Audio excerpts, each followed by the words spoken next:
Bonjour, voici une brève description des modalités de navigation dans la documentation du MARC 21 et des informations de base pour bien consulter la documentation du MARC 21 pour chacune des zones.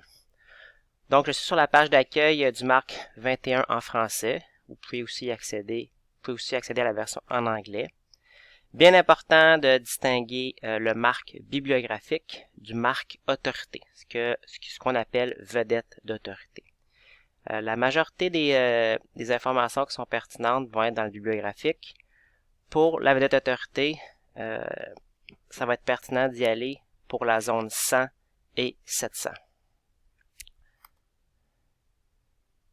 Si on regarde le marque bibliographique, on a ce que j'ai appelé une table des matières, qui nous permet d'accéder aux différentes zones.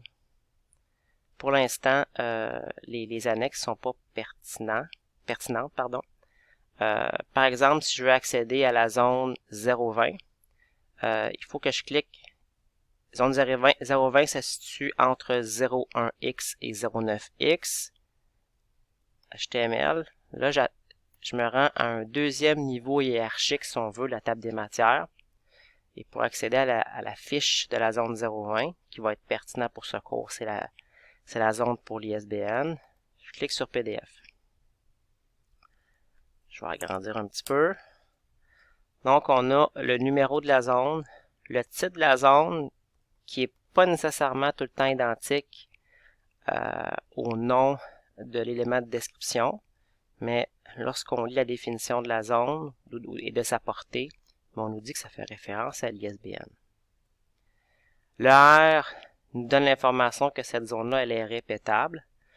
Par exemple, ça va s'appliquer au cas de figure qu'on a plus qu'un ISBN, par exemple un ISBN livre imprimé, un ISBN PDF, etc. On a les informations sur le premier et le second indicateur. On a les informations sur les codes de sous-zone.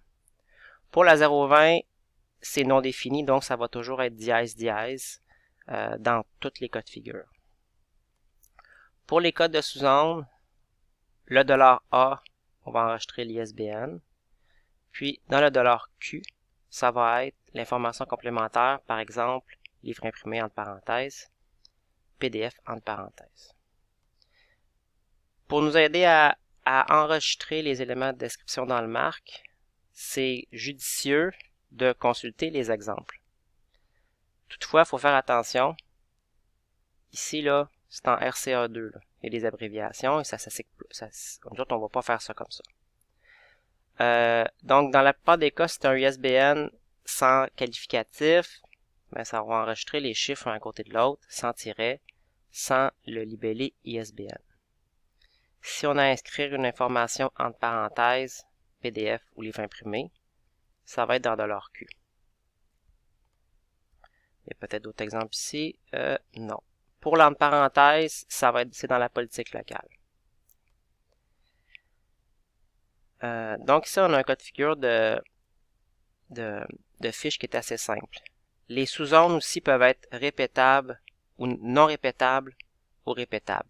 NR, c'est pour non répétable. Pour les zones 100 et 700, ça va être important de consulter le marque autorité. Juste pour vous aider à comprendre pourquoi, si je vais, là je suis encore dans le marque bibliographique, si je consulte la fiche de la zone 100, ici, là, zone 100, nom de personne, on va voir qu'elle est très sommaire. Il n'y a pas beaucoup d'informations. Il y a juste des exemples. Okay. Et on nous dit qu'il faut aller voir dans le marque autorité cette fiche-là, donc X00, pour une autre personne. Donc, en fait, c'est pas marqué de façon explicite marque autorité, mais cette fiche-là est accessible dans le marque autorité. On a quand même les informations de base sur le premier et second indicateur, le fait qu'elle soit non répétable et nos principaux codes de sous-zone. Mais on n'a pas toute l'instruction sur, par exemple, pour le choix, si on choisit 1 comme premier indicateur, bon, on ne précise pas, on ne donne pas plus d'informations. Donc, pour avoir toute la documentation sur la zone 100, et c'est la même chose pour la zone 700, il faut aller dans Vedette d'autorité, nom et terme, nom de personne. Là, on remarque tout de suite que, oups, ça a 12 pages. C'est là que, par exemple, qu'on peut avoir on veut avoir plus d'infos sur la signification du premier indicateur. 1. Nous avons l'info, okay, avec des exemples.